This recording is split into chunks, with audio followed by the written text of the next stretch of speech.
So there's not a lot that, endurance training doesn't do besides build muscle. So that's what we need strength training for. If you want to push your ceiling, and especially for people concerned with performance as well, high intensity training is a must. I mean, you don't see athletes who are performing at a high level who are just doing zone 2 training all the time. What is kind of on your Mount Rushmore of supplements? And for that reason, you can get some of the same adaptations with regular sauna exposure that you do with exercise. I swear that acute sleep deprivation really feels similar to a pretty bad hangover. At this point, I think it's boring to just say, oh, sleep enough. It's the best performance enhancer. Well, of course it is. That's boring. I'm tired of talking about it. 2024 needs to be the year that sleeping enough goes to die as our recommendation, because it's old and it's tired. Hey everybody, I recently had the pleasure of sitting down for a conversation with Brady Holmer, who has a master's degree in human performance and is an expert in all things endurance training as well as cardiovascular health.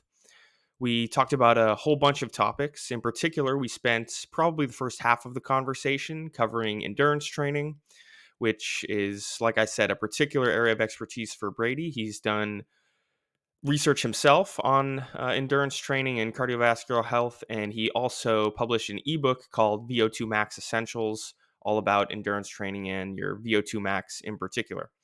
For those of you who have been following Shortcut U recently, this will probably be a breath of fresh air, since I've spent a lot of time focusing on resistance training and strength training recently, so it'll be nice to kind of change the pace and cover endurance training as well as the other topics we discuss, like sauna use, sleep, coffee and caffeine and energy drinks and how those affect your health, and a whole bunch of other things. I really enjoyed the conversation with Brady. I think you're going to enjoy it and get a lot out of it too. So without further ado, here is my conversation with Brady Holmer.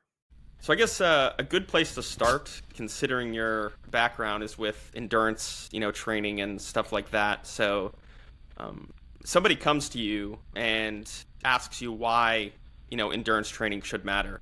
I know you probably are familiar with, some people who really like lifting weights, or maybe some people who don't like to exercise at all. And they come to you and are asking you what's important or beneficial about, running or cycling or whatever it may be, like endurance training regularly. What's your response?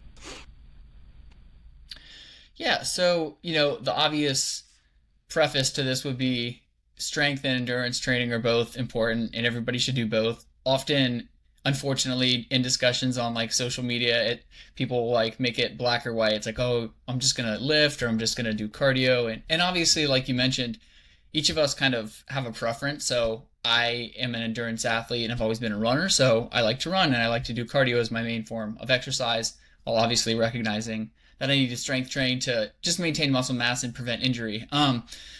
But in terms of, I think, the benefits of endurance training, sometimes people refer to it as cardio. I don't really like the term cardio. I like aerobic exercise or kind of endurance training, because cardio is essentially it works the cardiovascular system. Well, strength training kind of does that too, in a way. So the benefits of endurance training, mainly they're going to be related to cardiovascular health. So the benefits for your heart, just keeping your heart strong, keeping your left ventricle in particular strong and healthy. Endothelial function, one thing that I did some research on during grad school is something called endothelial function, and that basically just refers to the ability of your blood vessels to dilate. So you want elastic blood vessels that are able to dilate, widen to increase blood flow. That's essential for blood pressure regulation, keeping a healthy blood pressure, one that's not too high, but also one that's not too low. Reducing arterial stiffness. So as we age or are more sedentary, the stiffness of our arteries can increase. That's not a good thing. Endurance training, aerobic training, however you want to refer to it, it counteracts all of those things. There have been some pretty neat, interesting studies that have shown exercise can reverse cardiovascular aging, and it can prevent cardiovascular aging from happening. So if you take long-term endurance athletes, if you look at their hearts, you look at their blood vessels, they resemble those of, people 20, 30 years younger. So it's pretty remarkable. And most of those are just with 8 weeks of endurance training, you can kind of see reversals in some of these aging markers of, endothelial function, arterial stiffness and whatnot. So it has profound effects just on preventing almost cardiovascular aging, which is obviously super important. I think something that's also important that endurance training does is help to increase or maintain your VO2 max. So most people will kind of know what VO2 max is. It's gained popularity kind of lately, but VO2 max is essentially the maximum amount of oxygen. It's actually a rate of oxygen consumption, but the maximum amount of oxygen that your body can use during maximal exercise. So if you're doing a treadmill test, and this is typically how VO2 max is measured, you'll get on a treadmill, you'll continue to run faster and or at an increasing grade until you can't go anymore. You'll have a mask on. This is a very crude, description of a VO2 max test, but you'll have a mask on. It'll be measuring your oxygen consumption and your maximal rate of oxygen consumption. At the end of that test is what is known as your VO2 max. So the ability to consume, or to utilize rather, more oxygen, it's a significant predictor, and it's related to endurance performance. So marathon runners, Tour de France cyclists, cross-country skiers, people like that will typically have incredibly high VO2 maxes.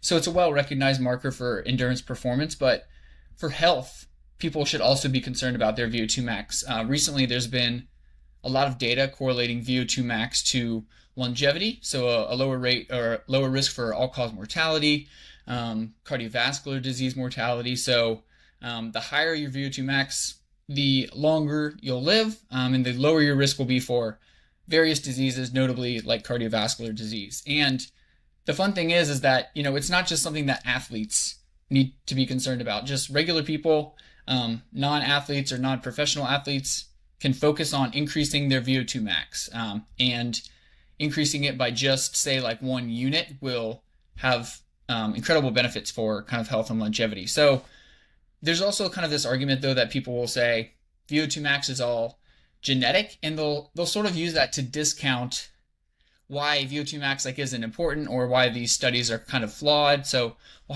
people with higher VO2 max are just, they already have that naturally. Well, to some degree that's true, but what that essentially means is that your ceiling is limited by genetics. So somebody who has a 90 VO2 max was sort of destined to have that, whereas someone else might have a VO2 max ceiling of 60. But if their VO2 max is only at 40, that means they still have 20, a score of 20 to improve, 20 points to kind of improve on that VO2 max. And training can do that. So I think endurance training is the main way to do that. You really aren't going to get a VO2 max improvement with strength training, or probably even with something lower intensity like walking, unless you're incredibly inactive or somewhat unfit. So engaging in endurance exercise multiple times per week, 2 to 3 times per week, probably minimum, is going to be essential for improving VO2 max as well. So I would say, the importance of endurance training: 1, for the cardiovascular aging; 2, for VO2 max; and 3, I think that kind of the unrecognized benefit or underappreciated benefit of endurance training would be related to cognitive function. There have been some pretty interesting longitudinal studies that I've read lately too, just showing higher physical activity levels, which mostly include kind of aerobic, moderate to vigorous aerobic activity, are correlated with lower brain aging. They can help prevent dementia, Alzheimer's disease. And again, I think that's due, 1, to the metabolic benefits that endurance training can have, but also those blood vessel effects that I noted earlier. A lot of cognitive decline, Alzheimer's disease, dementia, it occurs because we have blood vessels that go to our brain, just like we have blood vessels that go to all of the muscles in our body. And endothelial dysfunction in brain blood vessels, or say the carotid artery blood vessels leading to the brain, can also cause reduced brain blood flow and impair cognitive function. So exercise training improves the health of those blood vessels too, and I think that's one of the reasons why it's kind of associated with better brain health. Gotcha. So I think what you talked about there in terms of lifespan, or I guess I'll break it down. I'm not sure if he really popularized it, but at least introduced to me, was Peter Attia's kind of breakdown of lifespan of being how long you live, and health span being how many years you live well with a higher quality of life. So I think it's pretty intuitive to a lot of people, at least taking in a lot of health and fitness content, why endurance training would be beneficial for lifespan, now that everyone's talking about VO2 max a lot, and how these studies show VO2 max is very highly correlated with lifespan, like you were talking about. I think or at least I've heard people talk less about how VO2 max or endurance training in general can affect health span. So you talked about the cognitive benefits there, and I think that plays a big role in health span. What do you find otherwise in terms of how endurance training can benefit health span? I think it's more obvious or intuitive when it comes to resistance training because the first thing at least I think about from working in healthcare with elderly patients is being able to just get up out of the chair or roll over in a bed, or being able to walk to and from the bathroom on your own and stuff like that, or carry groceries. What do you see in terms of health span outside of just the cognitive stuff you listed, for benefits of endurance training? Yeah, that's a great question. And I always think it's important definitely to talk about the lifespan versus health span. And the way that I've always thought about it too is that I think they are somewhat distinct. Obviously, lifespan is how long you live. Health span is more related to quality of life. But to me, they're also kind of very interrelated because I don't see a instance where someone would have, say, poor health span, but like a long lifespan. So, I mean, if you're, unhealthy and frail, the odds are pretty low that you're going to live a pretty long life. And I think the same goes with like, you could live a long life with poor health span if you're on a ventilator or like in a hospital bed or something like that, of course. So there are certain situations like that, but I definitely think that they're coupled. So a lot of things that we do to improve, I think we should focus more on health span because if you focus on improving health span, I think the lifespan benefits sort of are a side effect of that, a beneficial side effect of that. So, but regarding your question on why endurance training would be important for health span, I think just as you mentioned, like muscle mass and strength are important for just those activities of daily living, getting out of a chair, getting groceries, walking upstairs. Something similar actually is present for VO2 max. So there is a frailty threshold. I think that might be the correct term of it for VO2 max, below which you really can't do the activities of daily living that we had just mentioned. I think it's around 15 milliliters of oxygen per kilogram of O2 per minute, so relative VO2 max of 15.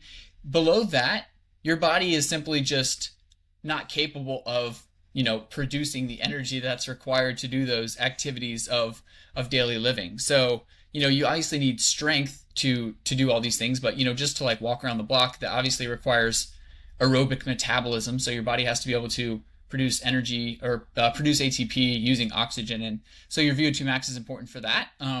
So a declining VO2 max will reduce your health span as well. And it's another one of those concepts that I would think I would attribute to like Peter Attia, but it's the idea of like back casting your VO2 max. So you say 15 is like this threshold that if you dip below this, your quality of life kind of sucks. You're going to be confined to a chair or a bed or something like that. Okay, so when do you want to maybe you hit that threshold at 99 years old. Okay, great. Most people would probably be happy with living to like 99 in pretty good health. So if you want to hit that threshold at 99 and say your VO2 max is going to decline 10% per decade, or what some of the estimates say, after age like 30 to 40-ish. So say 40, your VO2 max starts declining 10% per decade. What do you need to be at to reach that 15 at age 90? And so you could kind of backcast from that to see what your VO2 max needs to be. And regardless of the specific numbers, I think the relevant application there is just get your VO2 max as high as you can up until middle age before it starts to decline, and then you'll kind of be good to go. You're like investing in like this savings account essentially that you're then drawing from as you age, is kind of the way that I think about it. And it's interesting because even in people who continue to train, masters athletes and people like that, VO2 max still tends to decline. So it appears that, and obviously, so if you're unfit and you're 60 and then you start training, your VO2 max can increase. So I'm not just saying it's a linear decline from middle age onward. But if you're considerably in shape at age 50 and you've been training for your whole life, the chances are that your VO2 max will start to decline after that age, even if you continue to train. Probably has to do something with the declines in our maximal heart rate for one. So our heart rate drops about 1 to 2 beats per minute as we age. So that probably contributes a lot to it, among other changes. So Yeah, I think the health span benefits of VO2 max, like you mentioned, that cognitive function is important, but just that ability to participate in activities of daily living, it also requires a high and a functional VO2 max. So I think that's why the endurance training would be important there as well. Yeah, what you mentioned about that kind of threshold um, of frailty reminded me of some research or work done by, I think I'm going to butcher his name, is Inigo San Milan, I think, where I'm Hmm. not sure I actually read the research paper, but I heard about how he looked at lactate measures. I think resting and then also maybe while doing some work on a treadmill or something, comparing it was either type 2 diabetics or obese individuals, but in general, less metabolically fit subjects compared to more metabolically fit subjects. And there was a like clear distinction in terms of what their resting lactate levels were. And for anyone who's listening and needs kind of some context, your lactate levels can kind of serve as a proxy for, I guess, stress on the aerobic system. Maybe that's a fair way to put it, where if your lactate levels are higher, that means your anaerobic system is being used more because your aerobic system isn't meeting the energy demands required. That might be uh, lacking some nuance, but in general, I think that's like a decent summary. And so, back to what you were talking about, seems like just at during resting contexts or even just walking down the street, people who are less metabolically fit, perhaps maybe more so individuals later in life, are really stressing their energy production systems so that their lactate levels are as high as maybe a metabolically fit person when they're really training on a bike or going for a run or something.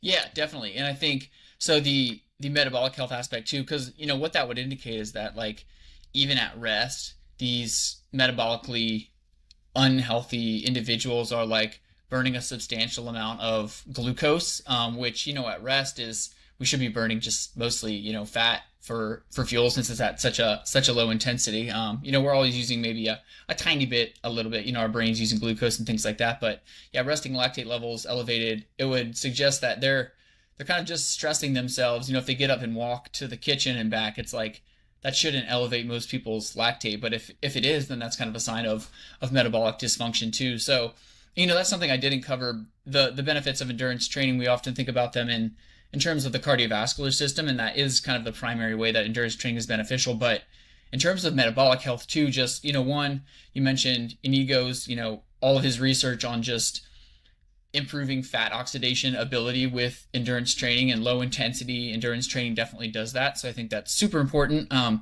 improve your mitochondrial function. We know, metabolic disease is kind of like rampant type 2 diabetes. They're starting to call Alzheimer's disease type 3 diabetes. Metabolic syndrome, obesity, whatnot. The slew of diseases related to just metabolic dysfunction. Having adequate muscle mass is important for that, so strength training can play a role. But mitochondrial health, the best way to improve that is through endurance training. High intensity training does that too, but so does low intensity.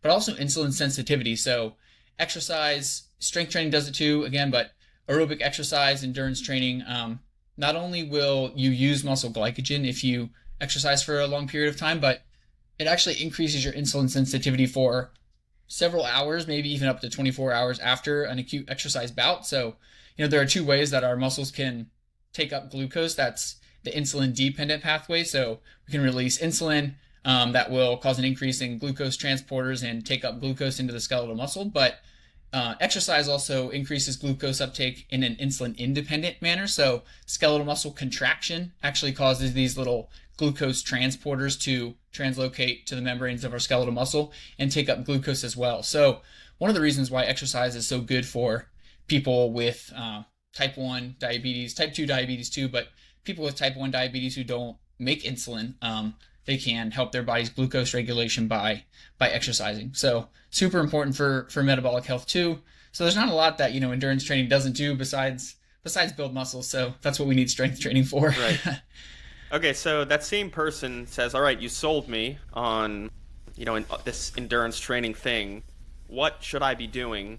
Let's I guess first approach it from a more optimal approach, where like, okay, I really am bought into endurance training now. I really want to improve, my VO2 max and my endurance. What should I be doing, week to week or day to day in terms of my training?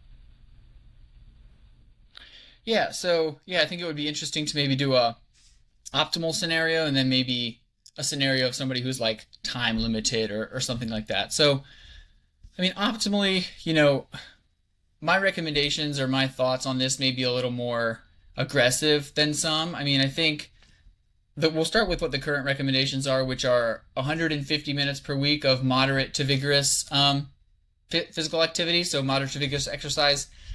I don't really think that's enough, and people will argue, well, maybe it's too much because nobody's doing it. But why I don't think it's enough is that, regardless of whether people are doing it or not, it certainly doesn't seem to be. It seems to be a poor recommendation for reducing the incidence of obesity and type 2 diabetes and whatever, because the rates of these things only continue to rise. And so, if these recommendations are working, similar to the dietary guidelines, it's like, well, is it that the recommendation sucks or is that people don't follow it? I think it's a little bit of both there, probably, because it has been shown that, less than like, I think 25% of people actually follow the guidelines as it is or meet the recommended physical activity levels. But I think 150 minutes per week is probably a little too low in terms of optimizing metabolic health just from an endurance training standpoint. I think something more like 4 to 5 days a week and probably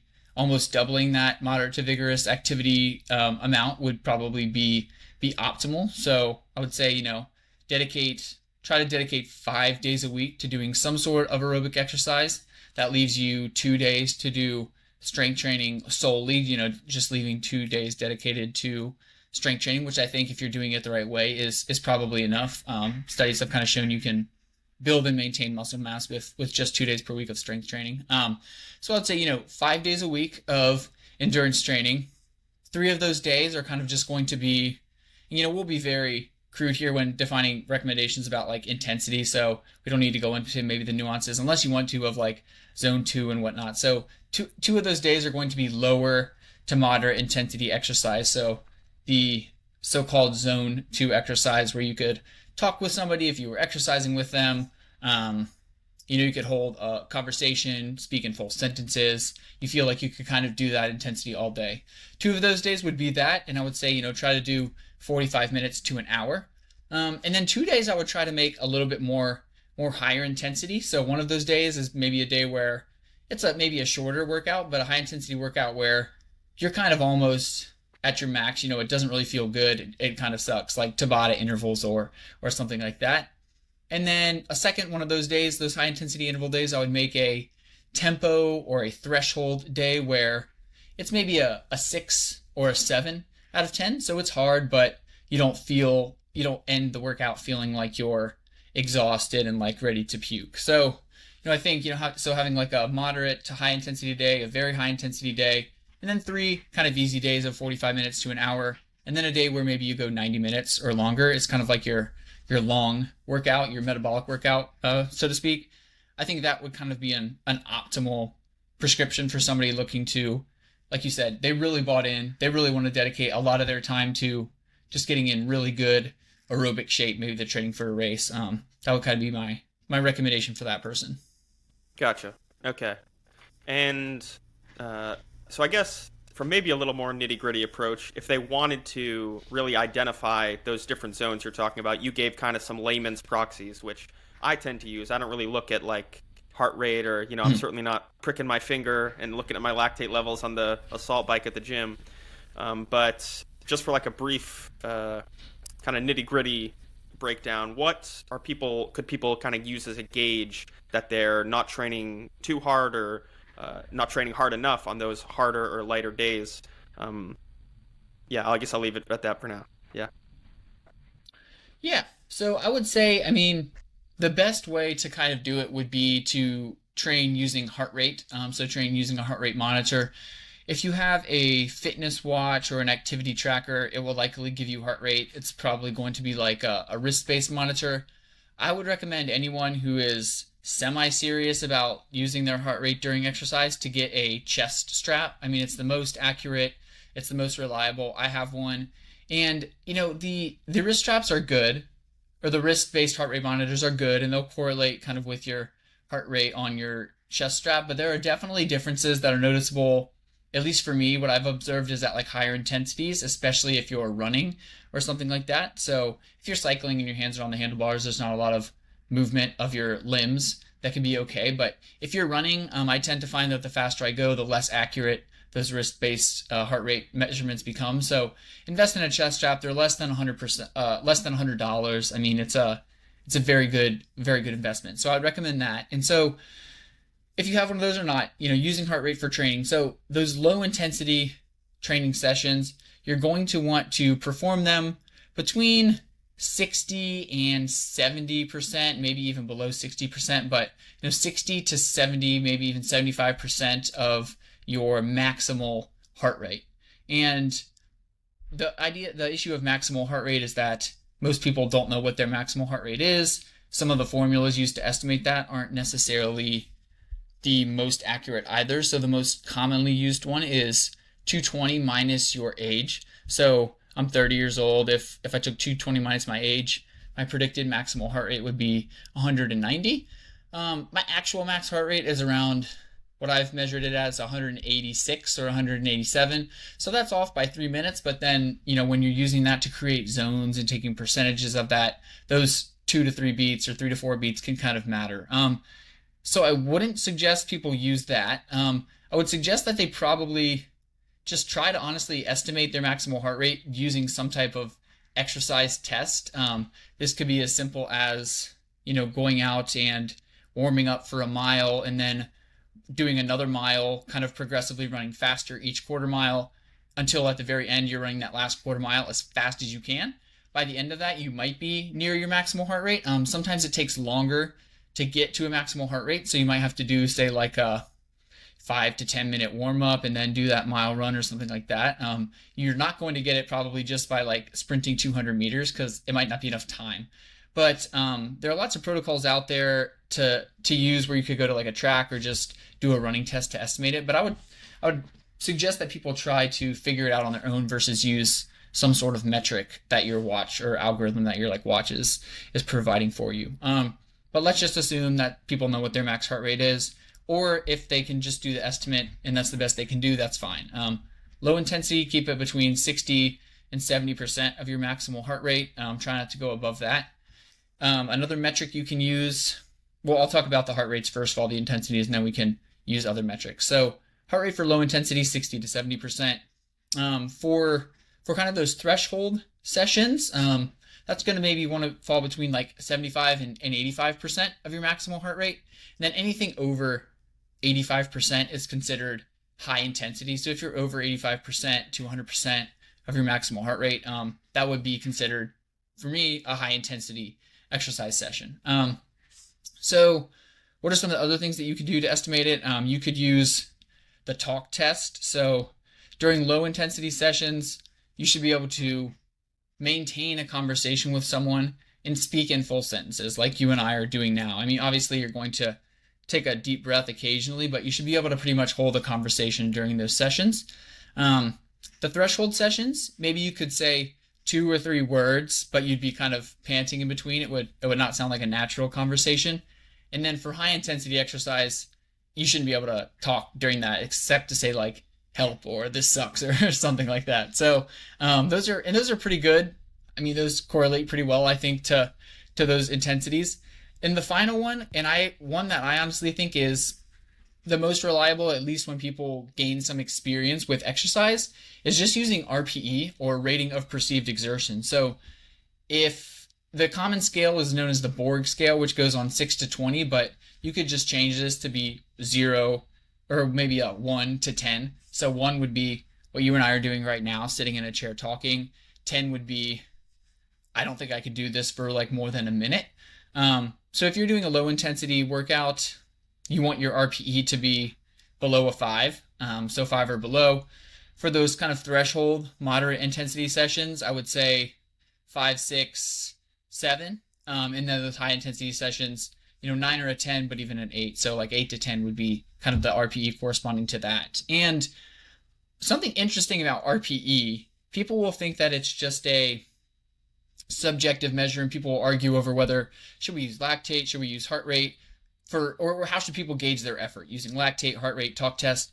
RPE tends to be very great because there's a researcher, Samuel Marcora, and he does a lot of research into the neuroscience and kind of the psychological aspects of fatigue and endurance performance. And this is detailed very well too. I don't know if you've read Alex Hutchinson's book Endure, um, but he this one, there's a chapter all about the brain and exercise, and why RPE is so good is that if you ask me like how hard am I working right now, I don't just use kind of how hard. I integrate all of the things that are happening in my body as well as kind of how fast I know I'm moving or how fast I'm running, for instance. So I'm integrating information that I'm getting from my heart rate. I can feel my heart beating. How hard is that?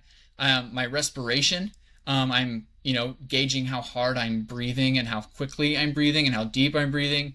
I'm sensing the pain or the burning in my muscles and how my muscles feel, and all of that gets integrated into RPE. So it's almost a combination of your lactate and your talk test, and things like that. So RPE tends to be very good at doing estimating intensity. And again, I think for beginners, it might not be as reliable because people have to learn what exercise feels like, what hard exercise feels like. But for people who are more experienced, I think it can just be a great measure. And like you, I also just use kind of effort when I'm running, like, okay, this feels like a 6, and that was the goal of today, a 6 to 7. So this is good. It tends to be very, very reliable for me, at least. Yeah, I use kind of. I don't really track anything that much, like I was saying. I mostly just go by feel. And one thing or one kind of mental note that I think is useful is noticing how much I'm getting in response to how much I'm putting out. So like in zone 2, and then even probably at threshold, if I consider like the gas pedal, if I consider that I'm pushing down on the gas pedal, so to speak, the same amount, I shouldn't slow down really at all. On like an easy run, I should be getting the same back in terms of how fast I'm going from how hard I'm pushing. Then you get into like higher intensity stuff, like maybe more interval type stuff, like halfway through, a minute and a half or anywhere to, maybe 4 minute interval, I'll start to feel, oh, I'm pushing just as hard as I was 2 minutes ago, but it feels like I'm slowing down a little bit and I have to put forth more effort to keep up the same output. And another thing I find useful in terms of tracking heart rate, I will say when I am on the stair climber or the bike, it is, I'll check on the handlebars what I get back from my heart rate, and then I'll just check myself. And it is, fairly accurate, I'd say, at least accurate enough to be useful. Although I'm sure when I take my hands off the bars, I'm maybe throwing in some confounding there. But what I think is useful is looking at my heart rate at different levels. So over time, not necessarily in a single session, but like if after 2 months of going on the stair climber, 15 minutes in, my heart rate is the same, but now I'm using, level 10 instead of level 7. This kind of goes back to what we were talking about with like, a metabolically unfit person having higher lactate levels at the, same level of exertion. To me, that's like a kind of a good layman's proxy for, oh, this is working, my endurance is improving. And the other thing, no, go No, ahead. for Go sure. ahead. Yeah, I like that a lot. And I think that people, they also ask like, how can I tell if I'm improving? I get questions a lot surrounding that. Somebody will reach out to me like, well, how do I know? Should I look at my VO2 max like on my wearable and see if that's improving? That I'm improving. That's one way to do it. But what I always say is that you can improve your performance and your fitness independent of increasing your VO2 max. Because remember that VO2 max is the ceiling. So that might not increase, especially if your VO2 max is kind of already high. So like for me, none of the training that I do is really geared at increasing my VO2 max because I think I've probably almost hit the limit to my personal, what my VO2 max ceiling is. And so a way to look at if you're improving is, oh yeah, I went out for a run yesterday and ran 10 miles at 7-minute mile pace and my average heart rate was 150 beats per minute. If I do that same 10-mile run at 7 minutes per mile in 3 weeks and my average heart rate is only 142, well then I might be a little fitter. environmental conditions aside, let's assume, static environmental conditions, because it could be humid and it could be cool one day, but in the same environment, same humidity, same temperature, same psychological factors and stress and whatever, at the same pace, if your heart rate is lower, you probably got a little bit fitter. So like you just said, that, it's a great way to measure improvement to in a semi kind of quantitative way. Yeah. And I think another benefit of kind of going by feel is, I don't know, maybe you can tell me if you find the same thing, but I find anecdotally with a lot of people that don't like running or really don't like endurance training, they think that all endurance training is like, going balls to the wall like you're in a race. And Mm-hmm.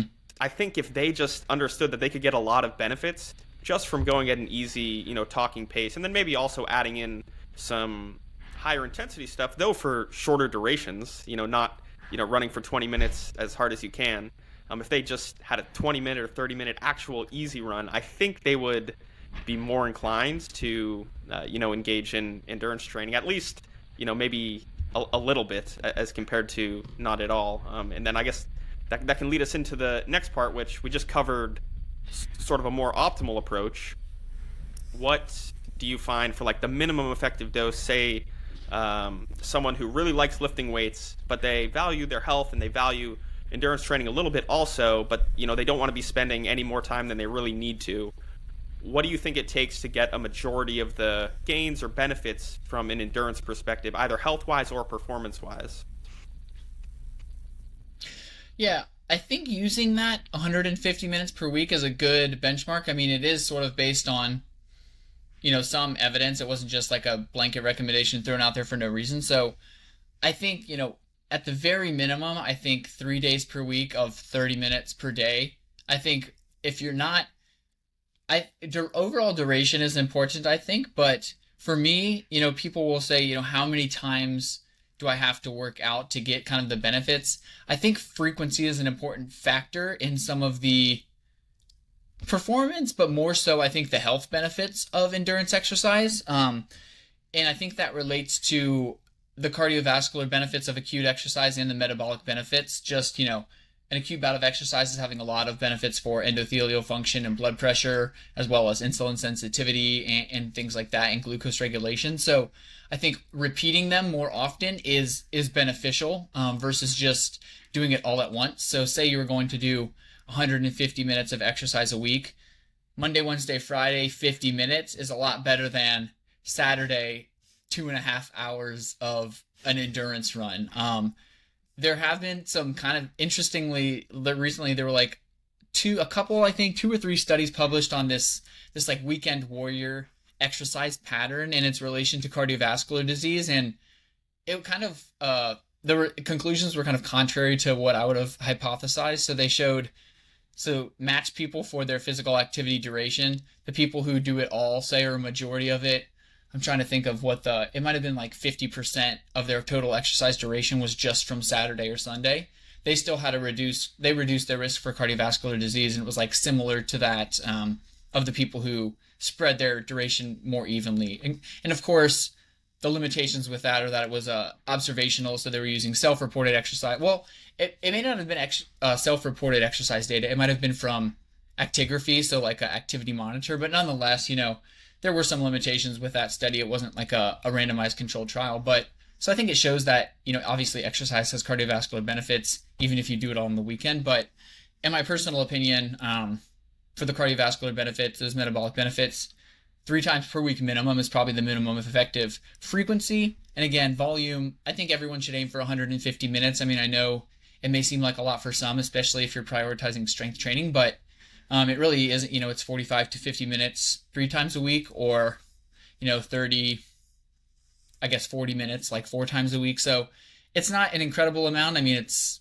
if I think the evidence is kind of clear that you need to be doing at least that. If you want to do higher intensity, then you could probably get away with 3 days per week of 30 minutes each. But as much of a proponent as high intensity training as I am, I don't think you should be doing that every single day. So the studies, they show benefits. You can get fit doing 3 high intensity sessions a week of 15 to 30 minutes, but I think the sustainability of that practice is probably a little bit questionable. So, most of those studies are only 8 to 12 weeks in duration. So whether people are going to do that in the long term probably isn't true. So like you said, I think when people realize that they can have benefits with low intensity training too, um, they'll start to adopt it more. And that's why I think if you're doing some low intensity, then you should probably at least do 150 minutes per week. So all of that is to say, I think my minimum recommendation somebody would just be that recommendation is do 3 days per week of 45 minutes to 50 minutes, and you'll get that performance and or health benefits. Gotcha. And it's interesting you talked about kind of the impact of intensity if you were going to do shorter sessions. I read a paper by, I think, Spearing and colleagues from 2021, which looked at the minimum effective dose just for maintaining, I think, strength, muscle mass, and they looked at a bunch of different endurance markers. So I think they looked at VO2 max. They also did kind of shorter and longer time to fatigue tests, I think. And they found, looking at a handful of, they included, it was kind of I'm not sure they had enough studies for a meta-analysis, but looking at a bunch of different studies that looked at this from the endurance perspective, you could kind of toggle volume and frequency and still maintain, at least in the short term, your performance levels. But if you dropped intensity, it wasn't quite the same. So I don't know. I found that kind of interesting. And going off of that, you talked a little bit about high intensity and how you value it. What do you think is important in terms of high intensity versus kind of the moderate threshold type intensity and low intensity? Should people really be including all of these from a kind of minimum effective dose perspective? If they really just like low intensity, do you think it's fine to just do that? How much do you think they could use, each of those, and how important or how effective are they in comparison for, different endurance benefits and health benefits? Yeah. So when, at least again, at least when looking at studies that are, in the short term, 8 to 12 weeks, it seems that if you match kind of total work done, so total volume, they appear to be somewhat equal. So if you have, say, if you're doing moderate intensity training of 150 minutes per week, or cutting that in half and making it high intensity, those both seem to, depending on the outcome that you're measuring, those both seem to have like equal effects on kind of health outcomes or performance. So the total work done kind of seems to be an important factor there. So if you want to do only low intensity, you should do more of it. If you only want to do high intensity, you can do less of it. But again, you're going to have to work a little harder. But then again, I don't really think that it is either or. So we need to do some of both. People argue about the distribution of that, and maybe we can talk about that. Like, you'll hear a lot of people in the endurance community say that a 80-20 split is best. So 80% of your volume during a week should kind of be that low to moderate intensity. 20% should be high intensity.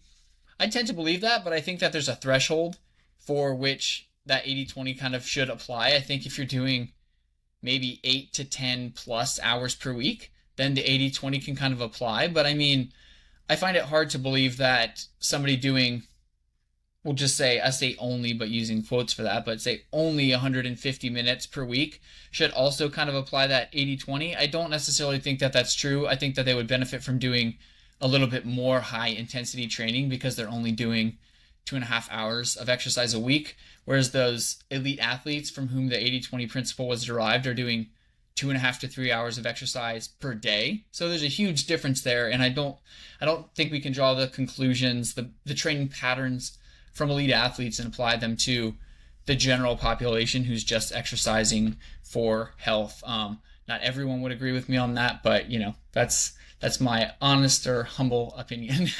But in terms of, again, I don't think anybody should just do one or the other and say, oh, I only have 90 minutes per week, I'm just going to do all high intensity.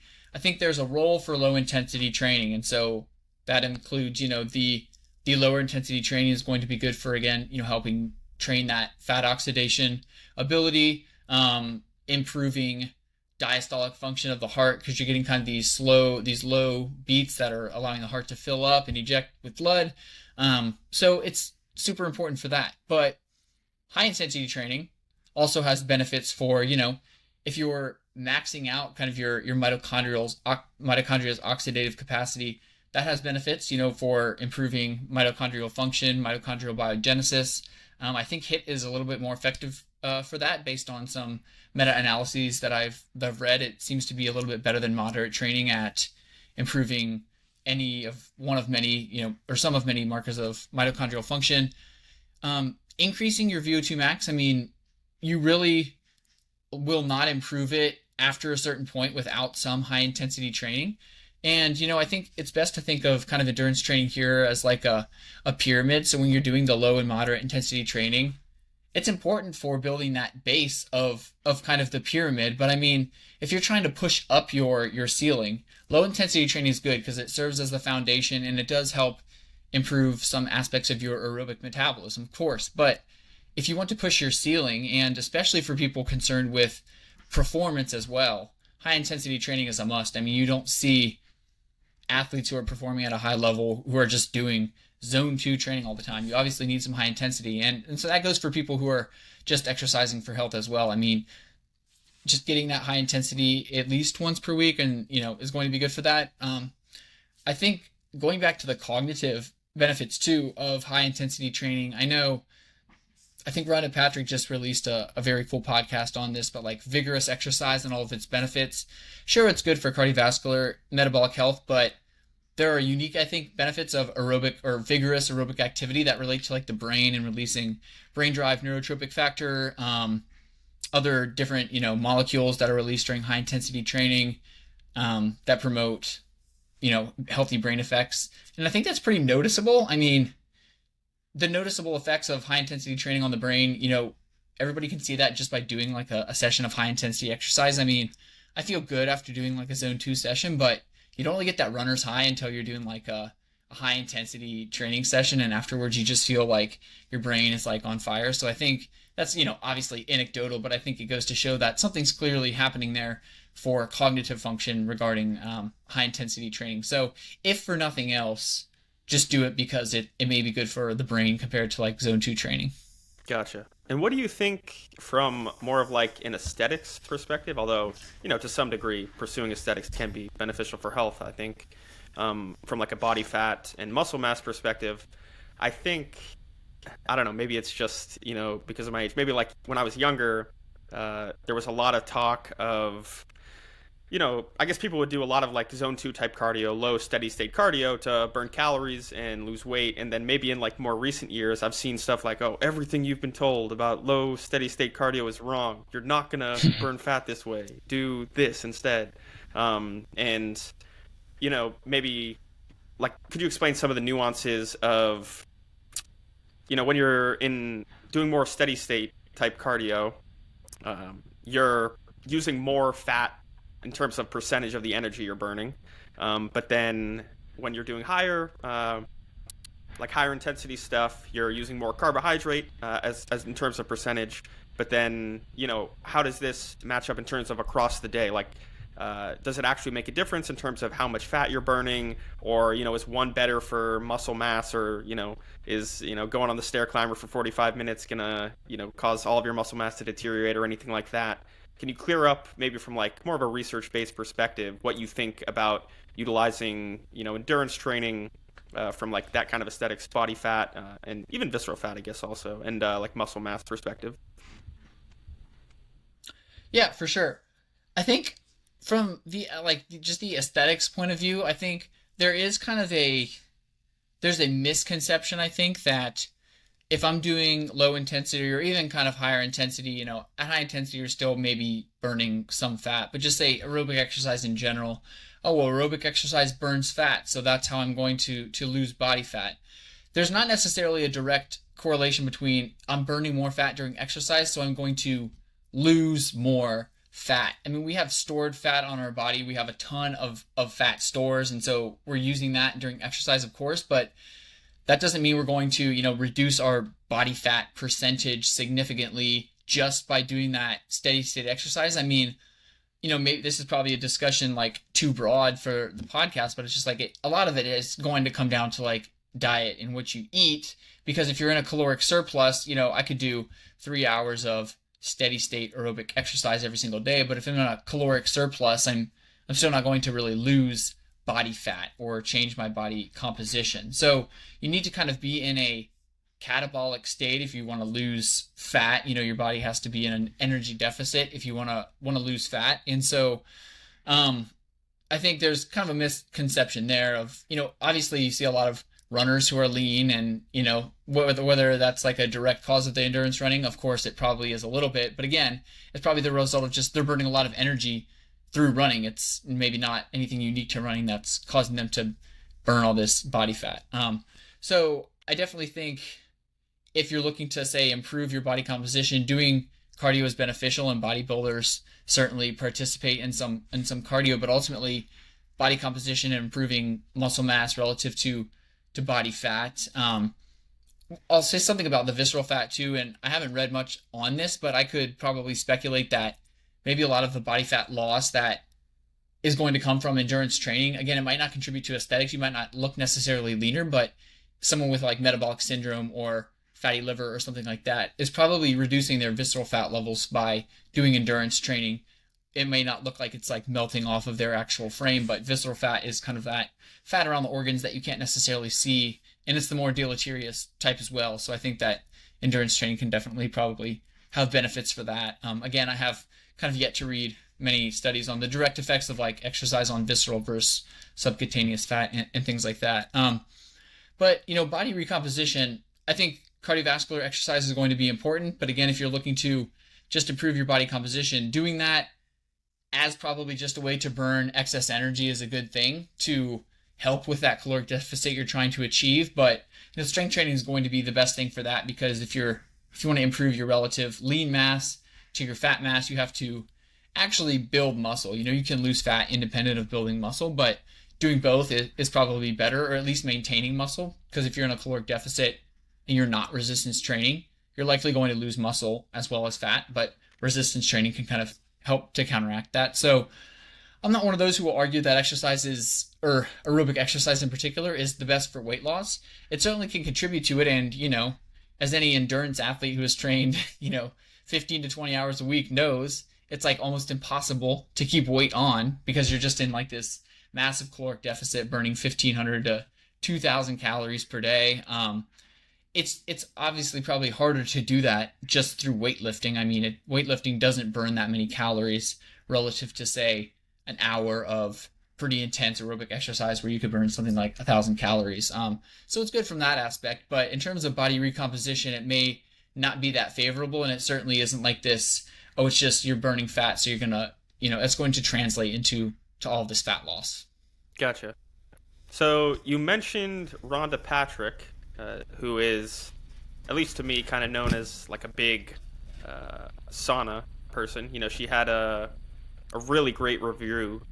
She wrote about just covering kind of all things sauna, which I highly recommend people go and read. I'm curious what your thoughts are in terms of sauna in general for like health, but also for performance. Maybe there are some people who regular endurance training isn't kind of feasible for, but they could go sit in the sauna. And then also, even for people who are kind of more competitive endurance athletes, from what I looked through, there isn't a ton of research, but I saw some kind of decently ecologically valid research, particularly one study by, I think, Schoon et al., where they had subjects running throughout the week, and I think 3 times per week they would go in the sauna for 30 minutes after their running session. And they I think they were pretty high performing runners, at least for the lay public. I think they were running like 16 or 17 minute 5Ks, which isn't anything crazy, but for like the lay person, that's pretty darn fast. They weren't novices. And they saw some, pretty meaningful increases in, race time and stuff. Or maybe they didn't measure race time. Maybe it was just like time to fatigue type tests. But yeah, I'm curious what your thoughts are in terms of how sauna kind of interplays with endurance training in general, or maybe independent benefits from sauna.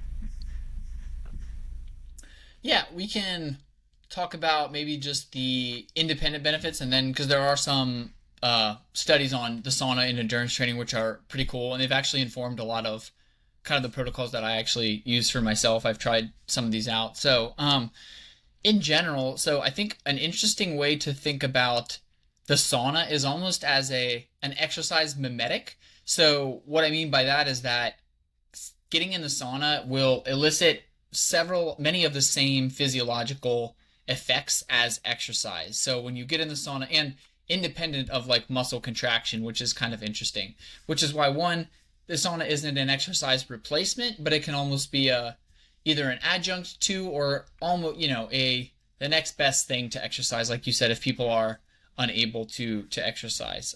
So when you get in the sauna, it's hot enough. If you stay in there for long enough, you'll begin to sweat. Something that also happens during exercise, because your body temperature is increasing, your core body temperature is increasing. Your heart rate starts to elevate, and it can get as high as 100 beats per minute to anywhere near 150, 160, again, depending on how hydrated you are and how long you stay in the sauna. And one of the other things that happens is your blood vessels begin to dilate. Again, that's to increase blood flow to the skin, to cause you to sweat, and also to dissipate heat, to try to cool down your core body temperature. And so all of the same things happen during exercise, and for that reason you can get some of the same adaptations with regular sauna exposure that you do with exercise. It's kind of an emerging area of research, in at least the randomized controlled studies on the sauna use, but there have been several studies showing sauna acutely reduces blood pressure and improves endothelial function, and then chronically, so repeated sauna use over 6 to 8 weeks, or similar durations, can improve your endothelial function and reduce kind of your resting blood pressure. And so to some of the similar degrees as exercise would. So there's definitely good, not only randomized controlled trials, but just, mechanistic evidence. If something acutely like the sauna is going to lower blood pressure, and it shares some of the same physiological mechanisms like exercise, we can reasonably, infer that it's going to have some of these same chronic long-term health benefits. I think that's supported by some of these observational studies by, I'm forgetting the first author's name, but a group out of Sweden or Finland, I think, and they've published just a ton of kind of observational research on sauna users versus non-sauna users and their risks for dementia, all-cause mortality, cardiovascular mortality, always lower in the sauna users, and dose dependently too, which is kind of interesting, and actually would almost imply that there is a lot of people with the sauna research like to claim, well, if you have access to a sauna, you're likely to have a higher socioeconomic status. You're maybe it's a healthy user bias. You engage in other healthier lifestyle behaviors. But one of the unique things about the sauna research is kind of like most people in Finland and these Nordic countries have access to a sauna. So that kind of levels the playing field. And then if you show a dose-dependent response, well, the more you use the sauna, the lower your risk for all-cause mortality. That seems to indicate a direct, like a causal effect on sauna exposure in these health outcomes, which is pretty interesting. So again, I think it can be very useful for, say, somebody who may not want to do another exercise session during the week or something like that, but they have 20 to 30 minutes to go to a sauna. It can kind of be this extra add-on to improve your cardiovascular health, for those maybe even unable to exercise. So say like there have been several times where I'm like injured, I can't run, I can't really work out that much. Man, I'll use the sauna almost as like my daily exercise session and sit in there for, an hour or something like that, just to get like the same feeling as I would with exercise. But if you're injured or unable to exercise and trying to maintain some of your cardiac and cardiovascular adaptations, I think the sauna can be good for that. Maybe elderly individuals and people like that, noting the safety issues, and you have to be able to tolerate the sauna for an extended period of time, obviously. And then to the use of sauna as a sort of adjunct to endurance training and strength training. So both there. I think with endurance training, it seems to be a way to enhance the adaptations to endurance training. So you mentioned one study in runners, and I've seen, I think, 2 or 3 studies in runners, and maybe even one study in cardiac rehabilitation patients or someone like that. But they typically implement post-exercise sauna 3 times per week for like 20 to 30 minutes after exercise. So the participants will complete the exercise. Maybe that's a aerobic exercise training session. Maybe it's just a body weight training session if it's like cardiac rehab patients or someone like that. And then they'll do the sauna for 20 to 30 minutes afterwards. And they show that compared to exercise alone, you can get benefits for VO2 max, so it'll increase more than sauna alone. And then I think most of the studies, they maybe don't use they use like a time to exhaustion, or they'll look at exercise in the heat. So if you do sauna plus exercise, it tends to improve exercise performance in the heat. So that could be of particular relevance for athletes before the summer. I mean, I know, it's about to be June, July, August here in Texas. So I'm like ramping up my sauna use to try to get those adaptations before the heat comes. But it seems that doing that just 2 to 3 times a week after your exercise session can be good. And what I like to do, you don't have to do this. I think the time in between may be of minor importance, but it could be of significant importance. So I try to limit that time between when I finish my exercise session, my aerobic exercise session, so my run in this case, and the sauna. So oftentimes what I've been doing is doing my run from the gym. I'll finish, I'll kind of just get in the locker room, change my clothes, hop right in the sauna. Barely enough time for my heart rate to even come down that much. Like I'm still sweating as I enter the sauna. So it almost is just like extending, say I did an 80-minute run, it's almost extending that to a 140, 150-minute run in terms of the heart rate response that I get. I find that kind of fun. It's very stressful. So you don't want to do it too much. Again, I think 2 to 3 times a week. You don't want to do it after every single run during the week. I mean, if you're running 2 to 3 times per week, then you're doing it every time. But because it is a stress, you feel pretty depleted after that, and you literally are, you're dehydrated. But it's kind of a fun way to add on to the exercise session.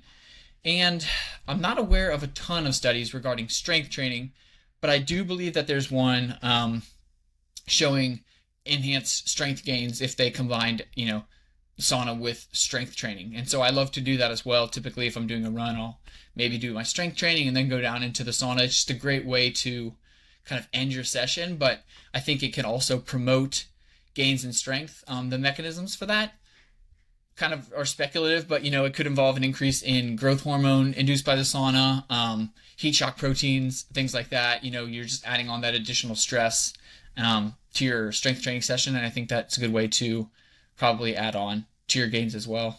Yeah, I think in terms of the strength stuff, or at least from a muscle mass perspective, I haven't read, maybe I missed it, something about specifically combining the two, but I am familiar from a muscle atrophy perspective. There's one study that didn't use sauna, but they used kind of localized heat therapy. I think it was like diathermy or something. I'm not even entirely sure what that is, but localized heat therapy to the quad.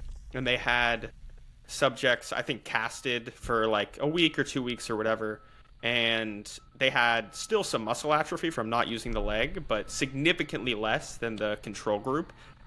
Which was a placebo control group. They were still getting the device put on them, and it was heated to some degree, but I forget exactly how they tracked it, but they had controlled it to make sure it was kind of a true sham.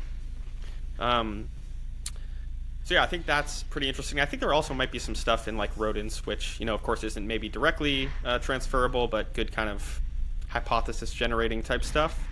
Going back to what you were saying about the observational research, I think I, like probably a lot of people who got interested in sauna, was first kind of taken aback by that because, it's, pretty convincing. And of course, there are caveats that come with observational research, like you talked about. I recently wrote about this a little bit because I was doing a deep dive into research on artificial sweeteners and cancer. And, for obvious reasons, most of the research there is, or pretty much all the research in humans is from observational studies, not randomized controlled trials. And I talked about the Bradford Hill criteria. And if you look at the studies from Finland, they really hit a lot of those. A few key ones, like you mentioned, was the dose-response relationship. Also, the magnitude of the relationship. So it's not like they had like effect sizes of like 0.9 or, like a 10% relative difference. It was like 50% relative difference in cardiovascular disease mortality and stuff like that. So yeah, I think those are kind of big sucks into the sauna bandwagon, if you will. And I also, going to what you were talking about with using it as a medic. I also like to use it kind of at the end of my strength training. I think one benefit is maybe that you can get the cardiovascular stress without stressing any of your muscles, right? Because there's some research and stuff Yeah. talking about how you may not want to directly combine strength and endurance training. If you can, you might want to separate them out.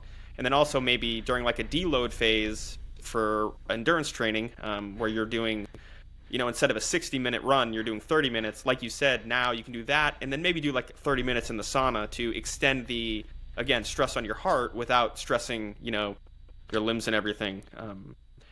So yeah, It sounds like you're pretty bullish on sauna. I'm kind of in the same camp. I've been like that for a little while also. Yeah, I definitely am. I discovered the sauna probably, I think it was when I experienced like one my first major like running injury, and I like joined a gym and they had a great sauna, so I started using it. I'm like, man, like I don't think I'd ever used one, up until age like 23, and then I'm like, wow, what have I been, missing out on? I mean, I think the sauna it just kind of starting to become more popular maybe like in the US at that time, but yeah, I'm very bullish on it, and I'm not as bullish on cold and things like that, but that's just a personal preference. But I think your point about it not causing that excess muscular stress is a pretty prudent one, because like you said, if you're looking to kind of maybe get some extra cardiovascular adaptation, but like maybe you're an endurance athlete and, well, I'm not going to run for another 5 miles today, so 5 miles or maybe another 45 minutes.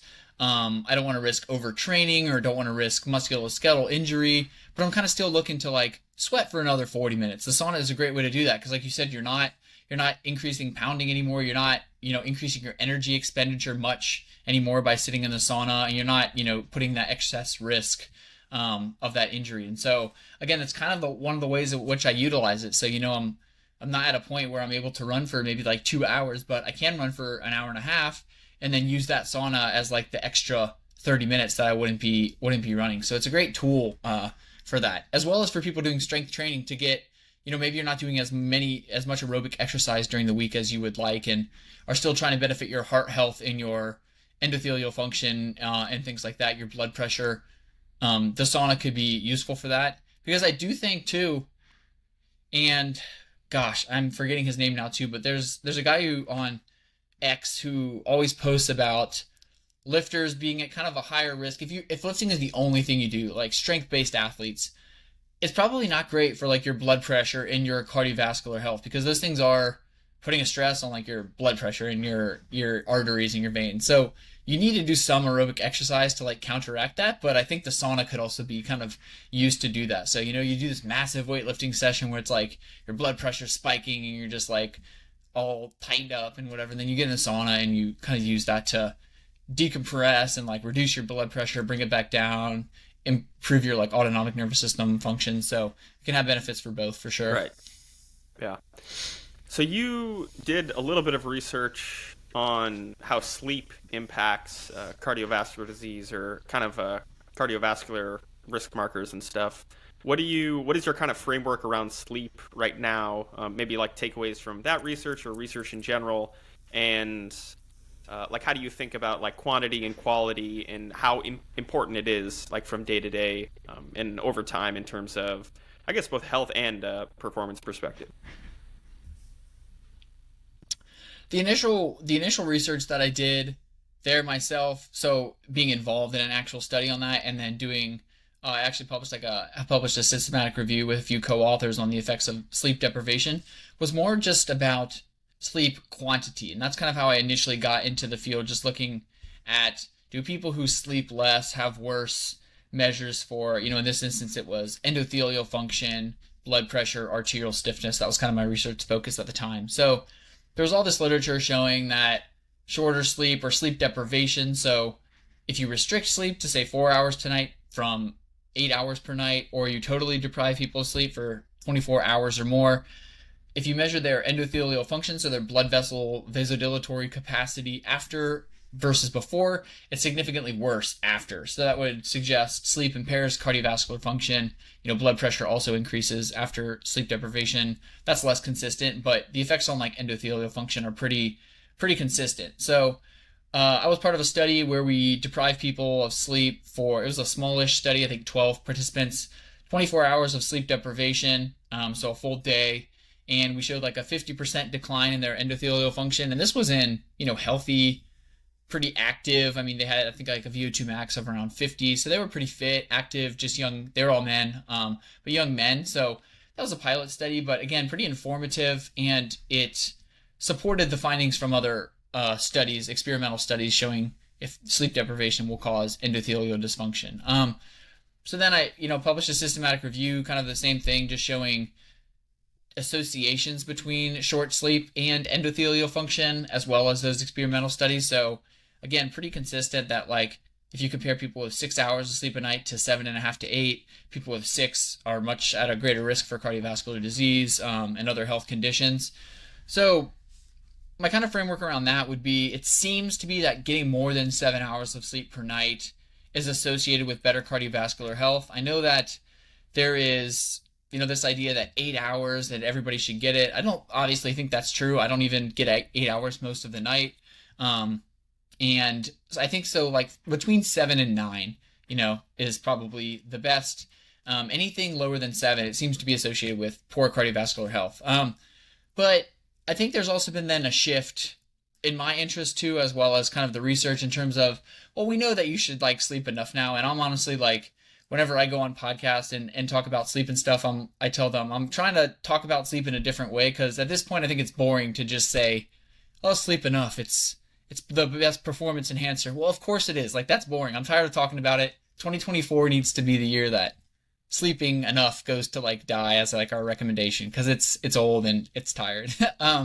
But I think there's an interesting shift now in looking at sleep quality, and there are several kind of ways to assess that or think about sleep quality, as well as like circadian rhythmicity. So like maintaining a regular sleep wake schedule and how that can affect health. So regarding quality, I mean, there are several ways to measure sleep quality, but I think that has a lot to deal with like, just your sleep. I think sleep quality and kind of circadian rhythmicity sort of go hand in hand, but like, what does your sleep hygiene look like? So are you going to sleep in a cool environment? Like, are you using total blackout? What does your room look like? What's your kind of like wind down routine?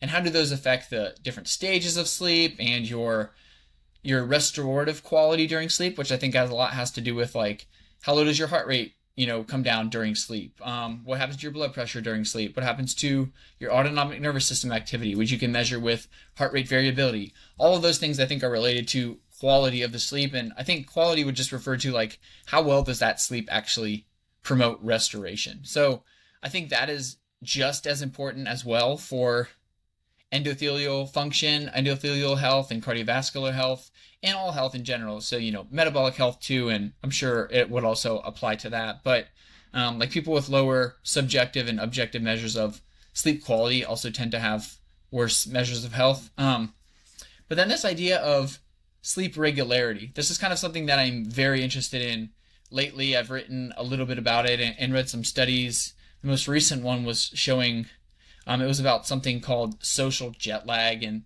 how it affected adaptations to exercise performance. In brief, it just showed that like if you're social jet lag on the weekend, so if you stay up later and sleep in later, that impairs adaptations to exercise performance.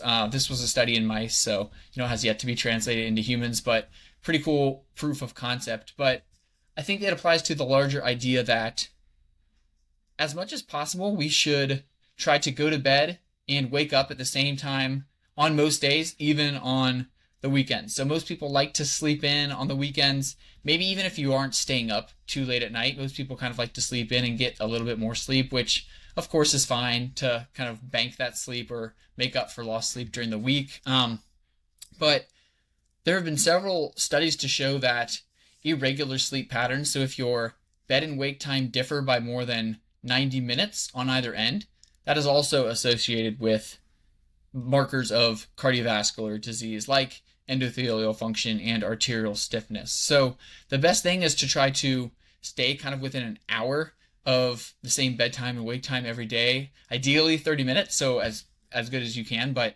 veering from 90 minutes does not seem to be too good for health. And if you do it just during the weekday and not on the weekend, maybe that's fine. It's hard to do that, obviously every day, but sleep regularity, I think making that a cornerstone kind of your health, independent too, I'll add, of sleep duration. So maybe you're like, there's no way I can only get, 6 hours of sleep a night. That's like the maximum I can get. Life just like gets in the way. Okay, well, make sure that's 6 regular hours. So sleep from, midnight to 6 a.m. Try to do that every single day. So I think independent of how much you're sleeping, these markers of regularity and quality are super important for health. And I think that's kind of the emerging area as we learn just how our body performs. So performance, whether that means metabolic performance or actual physical athletic performance, it works best when we're doing things at a regular time and giving our body these time cues, what they're called like Zeitgebers. So in German, it means like time giver.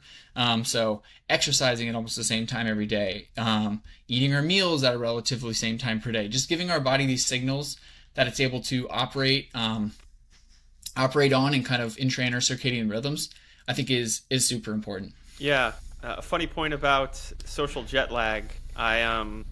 And also about kind of acute sleep deprivation.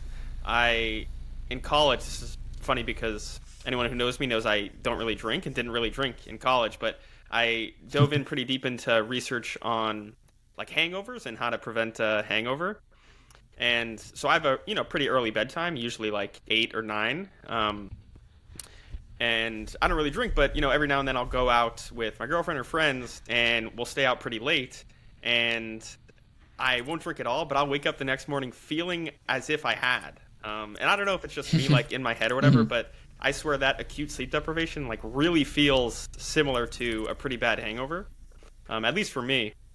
But I think the circadian stuff has really picked up in the past few years, at least from what I'm seeing on my feed. I think a lot of that has to do with like Dr. Sachin Panda. I've seen him show up on a lot of really big podcasts, and a lot of his research has been pushed around. And then also with Dr. Andrew Huberman really pushing the importance of kind of light exposure and early in the morning and then later in the afternoon. So I think that's something that is picking up kind of headway. So maybe your aspirations for 2024 focusing even more on quality of sleep may come true. In terms of kind of some of the wearables and stuff you can track, what are your thoughts on like some people paying too much attention to that stuff and then getting so stressed out about it that they're not sleeping well anymore, because they're thinking about whether or not they're going to be sleeping well, or maybe just putting too much energy into that stuff and missing out on maybe some other kind of major items, like minoring in the major, so to speak. If you had like a few points to really hit on, like you mentioned, kind of 7 to 9 hours a day. Also, like regularity, is there anything else you think, or I guess your thoughts on the other stuff I just mentioned? Yeah, I know I share some of the same thoughts to Dr. Andy Galpin. He has some thoughts on wearables. I know he's been on Huberman before, but he talked about a few just main metrics to look at like during sleep or in the morning, and I think that for me, he talked about respiratory rate as like a marker of recovery, which I think is super valuable. But for me, and maybe this is somewhat anecdotal, but I think just looking at your overnight resting heart rate, I think is super valuable just for gaining information on, how stressed you might be, how recovered you might be, just kind of what like the state of your body is. Because I think that heart rate variability gets a lot of interest because it is, and it is, but it's supposedly this measure of autonomic balance where like lower heart rate variability indicates kind of this sympathetic overdrive, whereas higher heart rate variability indicates parasympathetic, more parasympathetic contribution, that's kind of good. You want that most of the time. I think that is true when heart rate variability is accurately measured using kind of like these gold standard methods.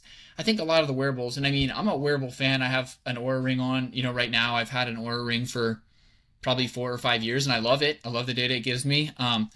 But if you don't measure, if you're not measuring heart rate right, and heart rate variability, depending on the algorithm that you're using, your wearable is going to give you a different number than, say, Oura Ring versus a Fitbit versus a Whoop strap. They might give you all these different readings, so they're not really comparable between devices. So I don't think that it's the best measure to look at. Definitely not the raw number. Maybe the trend could be somewhat informative, but for me, resting heart rate typically tells me all that I need to know about. I'm a little either, I'm not in the perfectly balanced or restorative state this morning when I woke up because my resting heart rate was 5 beats per minute higher than normal overnight. So I think that people looking at their resting heart rate, that can be very informative. Um, One of the things that I don't, maybe I'll talk about what I don't like and what I do like, but what I don't necessarily put much stock in is these recovery scores derived from the wearables. So Aura, I think, uses a readiness score. Whoop uses like maybe a recovery score or a body battery. They all have like a different name for what they use. But what I have found is that they tend to kind of put an extra weight on certain measures and not on others. So sleep duration, at least for me for the Aura Ring, it places a lot of emphasis on that. So my sleep quality could be crap, my heart rate variability could be super low. Maybe I exercised way too much the day before. But if I sleep 8 hours or more, my recovery score is going to be in the 80s no matter what. Whereas if I maybe took a rest day one day and my resting heart rate is super low overnight, but I only slept 6.5 hours, but I wake up feeling great, my recovery score might be a 60. And I've noticed that multiple times, and I think it's because it places this emphasis on duration. So if you sleep more, you're going to have a better recovery score. If you sleep less, you're going to have a worse one. And of course, that's not true because maybe I went to bed at midnight and I had two IPAs with dinner and I slept like crap, but I slept for 10 hours. But my recovery score is going to be an 85 or a 90, but I feel like crap. So they don't really tend to kind of align there. I think it's because they put this different weight on the different scores. So resting heart rate and respiratory rate, I would say to look at. Body temperature could kind of be interesting too. But regarding, I think, how to use them and maybe not the specific metrics, I think the best thing and what I typically recommend and what I do myself is you can wake up and look at the data and use it to inform, or what you should do is wake up, look at it. Don't use it to inform how you're going to go about your day or what training session you're going to complete, but use it to reinforce how you feel. So wake up, do your whatever, your morning routine, make yourself a cup of coffee, mosey around in the morning, and assess how you feel. Do I feel motivated to train today? Do I feel sore? Do I feel worn down? Do I feel alert and awake? And then kind of, assess how you feel and then use your wearable to inform whether that's like true. If you feel like crap and you don't want to train and then you open your app and look at all of your scores and your readiness score and that kind of complements how you're feeling, then, maybe these things are lining up. So maybe it's not best to train hard that day if you have a hard scheduled training session. On the other hand, if you wake up and don't feel great, but all your metrics are being like, you're in the green to kind of go ahead today and push it, maybe go ahead and do your training session. And oftentimes what I've experienced is that I don't always feel great when I wake up, but if my metrics kind of look okay on my wearable, I have a pretty decent workout, sometimes a better workout than if I'm feeling very, very good or very alert beforehand. So use them to reinforce how you feel, not to dictate what you're doing that day is kind of my main recommendation. I think that, yeah, again, because I think a lot of people can do it the opposite way. They'll wake up, they'll look at it and they'll say, oh, when we're ready to score is only 60, I shouldn't go ahead and do this training session. Well, if you feel good, why should you let your wearable tell you what to do? So I think it's good as a reinforcement. It's good to complement your own subjective feelings, but certainly I don't think it should operate the other way around. And there's no evidence that I'm aware of that supports the use of like readiness score directed training as better than, just training by feel. Yeah. I've never used really like heart rate across the night, but I for a while have just checked my resting heart rate right when I wake up. Which may not be perfect, but since it's the same time every day, I think it's useful. And kind of like what you were talking about, I've found it useful not to necessarily use that to guide my decisions, but kind of as like confirmation. So if I'm, been pushing it really hard in the gym or whatever, and I'm coming to kind of the point where I'm thinking about doing a deload, or maybe I'm doing a deload, I'll see my heart rate will tend to be more elevated when I'm overtrained like that. And then also, like, it tends to be before I get sick, or maybe while I'm getting sick, my heart rate will be, pretty elevated. And then there are also sometimes I just have a crappy night of sleep and my heart rate's elevated, so I don't use it, you know, religiously or anything like that. But I find it's like kind of useful for confirmation that maybe I'm making the right choice, with deloading or taking a couple days off if I'm really sick or something. Um, are we doing it on? No, go ahead. Sorry. Yeah, it's interesting.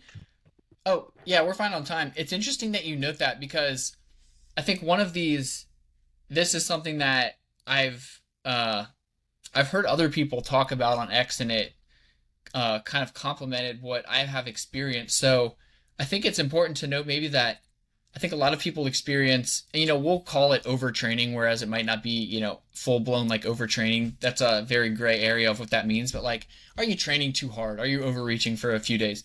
I think a lot of people respond to overtraining differently. So you said you noticed if you're overtrained, your heart rate, resting heart rate might be like elevated. I actually find the opposite, and I've heard from multiple people that they find the opposite. And I find this both at rest and during exercise. If I am in a period of like overreaching where I've probably maybe gone to the well too much over the past few days, my heart rate will be suppressed during exercise, like to the point where I'm not even able to like get it over 140 beats per minute no matter how hard I'll go. So that's one of my signs. And I think that's why heart rate training during exercise can be valuable. If I'm like on the bike and I'm pushing like massive watts and like watts that I should be at like a pretty high heart rate for me, and my heart rate's like 120, like not even budging, that's typically how I know. Or if it doesn't elevate fast when I start exercising, that's one of my key indicators that like, oh, I need to like take it easy for a few days. So those can be different, and I think that's why it's important to kind of have wearables and have heart rate monitor for training, so you can learn these things like about yourself versus just make guesses. Yeah, that's an interesting point. I didn't think about that, but that makes sense that maybe you wouldn't be able to get your heart rate as high. I remember maybe the first time I was ever doing training with like a heart rate monitor. We were doing like the battle ropes, and we were doing intervals or whatever. But we would go until you were in like the red for like, and once you hit the red, you'd have to keep going for like 30 seconds or something like that, and then you'd take a break until your heart rate had dropped below a certain point. And I just couldn't get my heart rate up to a certain point. And I was like, before the strength and conditioning coach had said anything, I was like, oh, this is good. Like my endurance is really good. But yeah, but then he was like, no, this actually it isn't preferable. Like we want you to be able to get your heart rate up to that highest zone. And also kind of what you were talking about, how this is a good reason to have wearables or to track things because of kind of individual variability.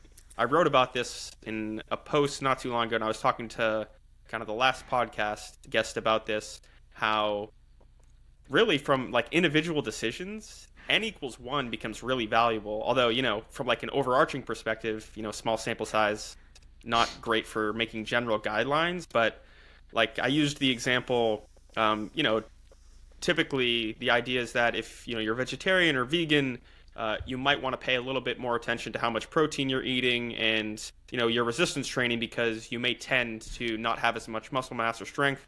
And maybe some people might say, oh yeah, you shouldn't follow a vegan or vegetarian diet because you'll have issues with muscle mass or strength or whatever. And for a lot of people that may be true.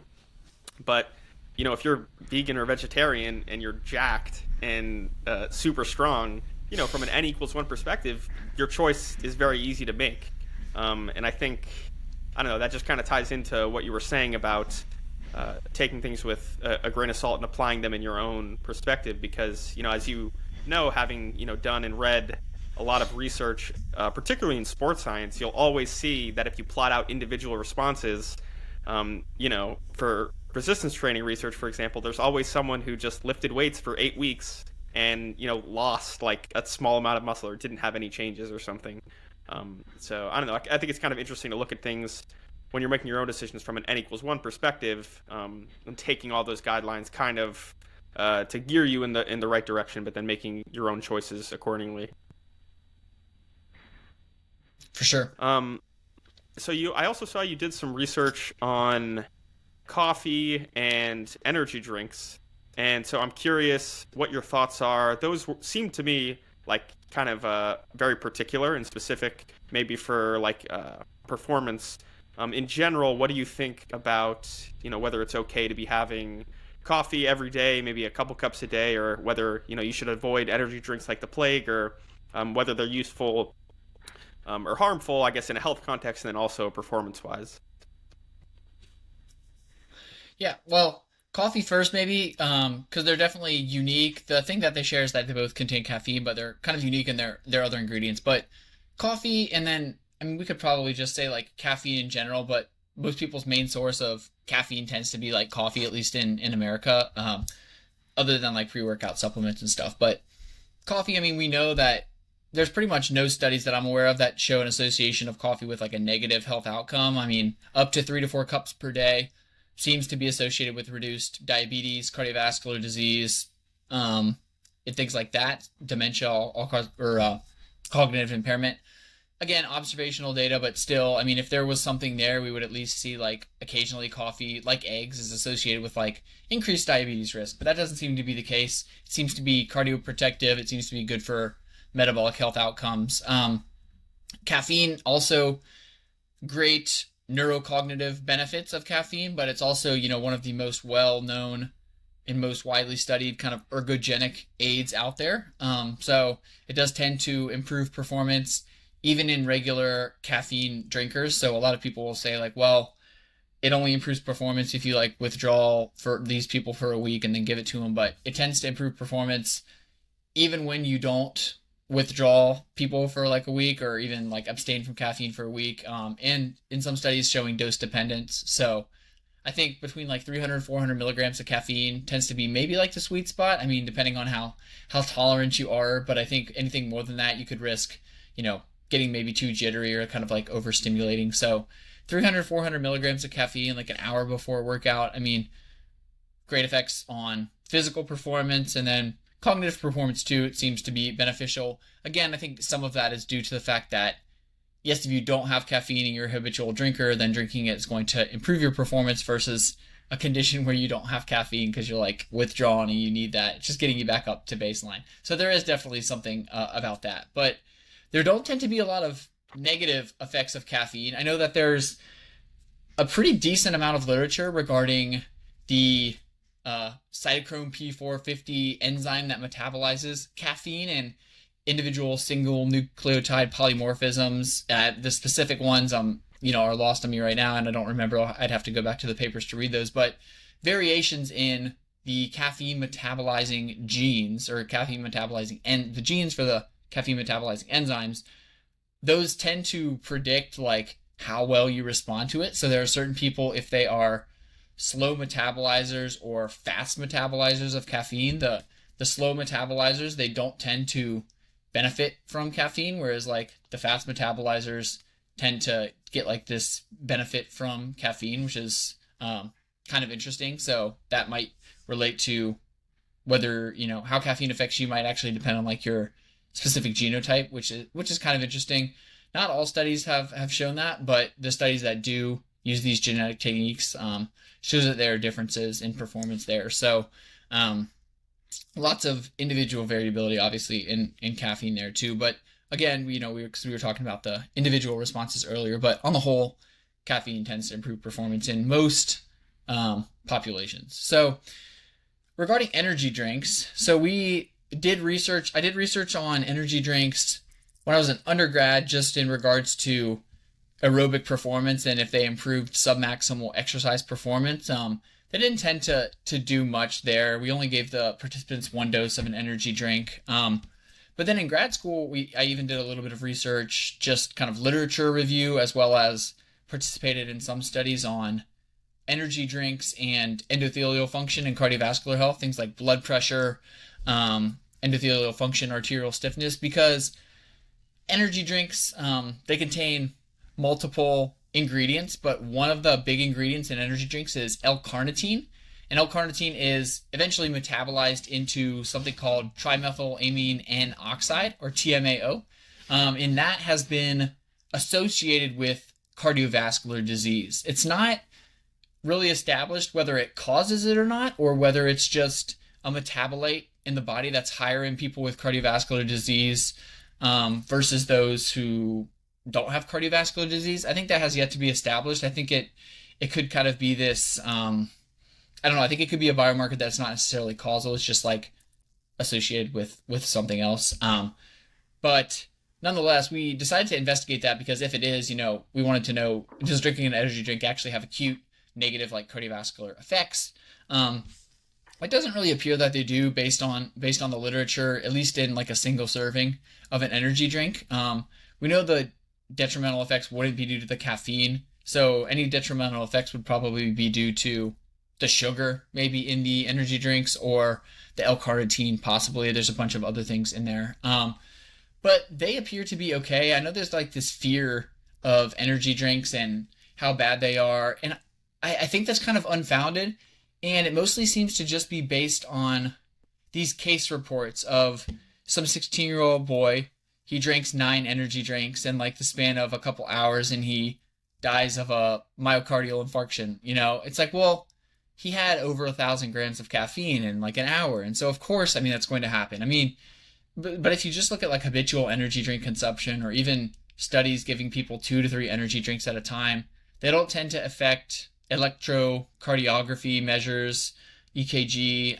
It doesn't tend to affect endothelial function. So they don't really appear to be acutely harmful when taken in the recommended dose, like everything, right? I mean, I just think there's like this. There have been speculations that combining caffeine with taurine might actually be bad. A lot of these energy drinks have taurine in them, but taurine alone actually tends to be cardioprotective. It actually has beneficial cardiovascular effects. So there's not really anything in them other than like if you drink a full sugar Monster, it has 50 grams of sugar or something like that. Other than that, so if you're drinking like a low sugar energy drink, there doesn't appear to be a unique ingredient in there or an interaction among the ingredients that is necessarily bad. So I think they're great for, if you want to use that instead of coffee for pre-workout to drink or during your workout. I think it's great. Most of them probably contain 200 to 300 milligrams of caffeine. And then you're also getting, they're cold, so you're getting the hydration because you can drink them faster than you could coffee. You're getting the B vitamins. You're getting some minerals that are added to them. So overall, I mean, if you're not concerned about like artificial sweeteners, and some of the newer ones now contain better versions and not like aspartame, but I think that they're completely like fine. And I think they can be a healthy beverage, so to speak. Yeah, that's interesting. I think, like with a lot of things, maybe the fear of energy drinks has to do with, like the naturalistic fallacy, like anything that's not natural is going to be bad for you. And I also do think, when I was growing up, I remember like there wasn't Monster Zero. It was just Monster. And it was like, I don't know exactly, maybe like 30, 40, 50 grams of sugar in the can, which, for any drink, I think for most people would warrant concern. I will say I'm pretty impressed with, like, from a marketing perspective, if you look at Monster Zero, for example, one, they really listened to kind of consumers, I think, by creating that zero sugar option. And then also, like, the product is just designed to, like, suck in all of your senses, right? It tastes really good. It smells really good. It has that like metallic shine to it. It has the click and the fizz when you pop it open. It even has like texture on the can. So I don't know. I was kind of impressed by that. And the other thing I think about when it comes to energy drinks is, a lot of people might look at them and say, oh, they have way more caffeine than coffee, which I think typically is true. But if you look at some of the bigger, coffee, fast food places like Dunkin' Donuts and Starbucks, a small Dunkin' Donuts coffee has, the same or just slightly more caffeine than a whole 16-ounce Monster Zero. And like a large, I think, has like 400 milligrams or close to that or something like that. So, I don't know. I think that's kind of an interesting misconception. Yeah, I think the only difference there would be hot coffee, you're typically going to be drinking it over a longer time span than you would with maybe an energy drink. So if I have 12 ounces of coffee or 12 ounces of an energy drink, I mean, that energy drink I could drink in like 5 minutes. The coffee, I'm getting that steady drip of caffeine versus like if you chug a Monster, that's like 300 milligrams straight to your dome. Yeah, yeah. I guess that is a fair point about that. So if you're up for it, I figure we could maybe wrap up with like some rapid fire Q&A here. Let me just pull up Sure. uh, what I have for questions.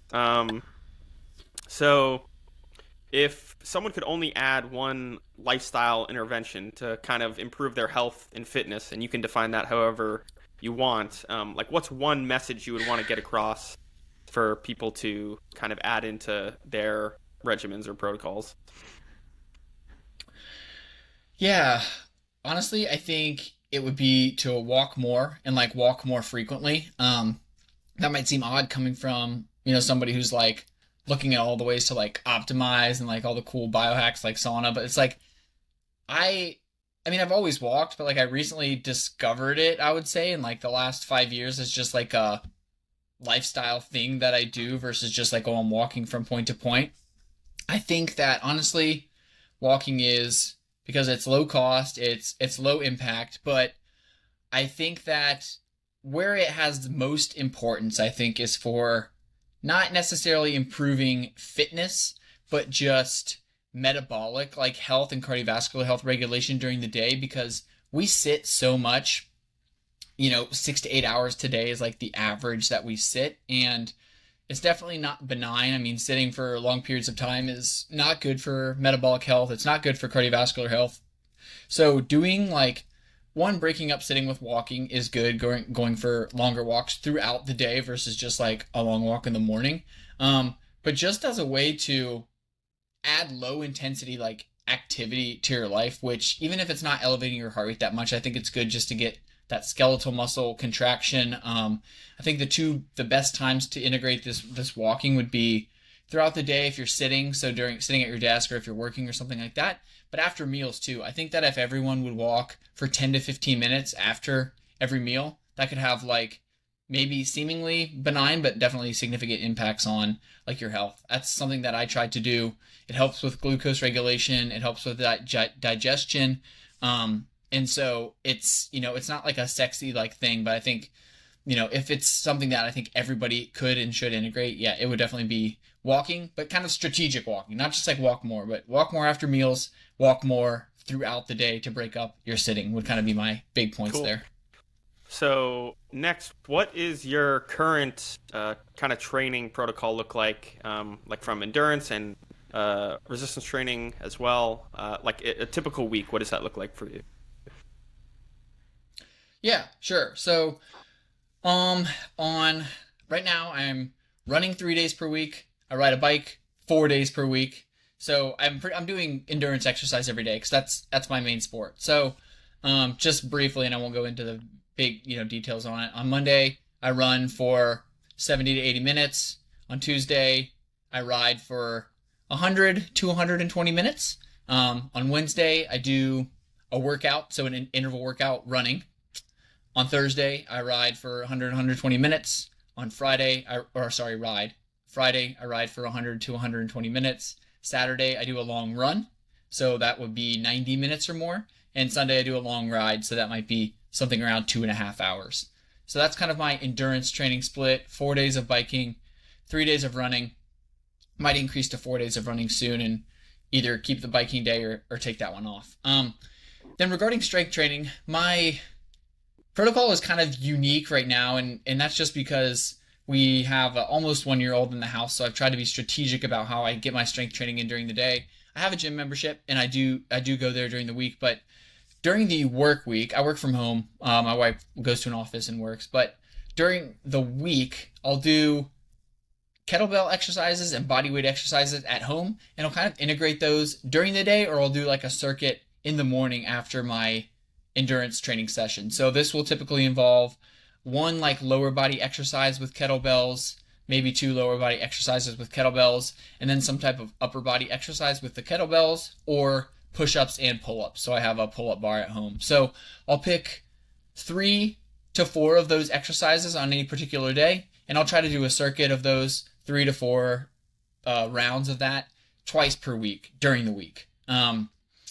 And then mostly during the week, every day I try to just do like push-ups and pull-ups randomly, like as many as I can do, just because why not? And then Saturday is my gym training session, so I'll do some heavier kind of lifts. I'll do like hamstring curls, leg extensions, and things like that. So targeting kind of like bigger muscles, in some upper body stuff at the gym. And yeah, so I'm doing trying to do resistance training type stuff 3 days per week. One of those is a bit heavier. Most of it's just body weight stuff. Nice, nice. So we didn't talk about it a ton, but you work for Examine, which is kind of a company or a website that does kind of independent research and breaks down a bunch of topics on like supplements and then even protocols and stuff as far as diet and training goes.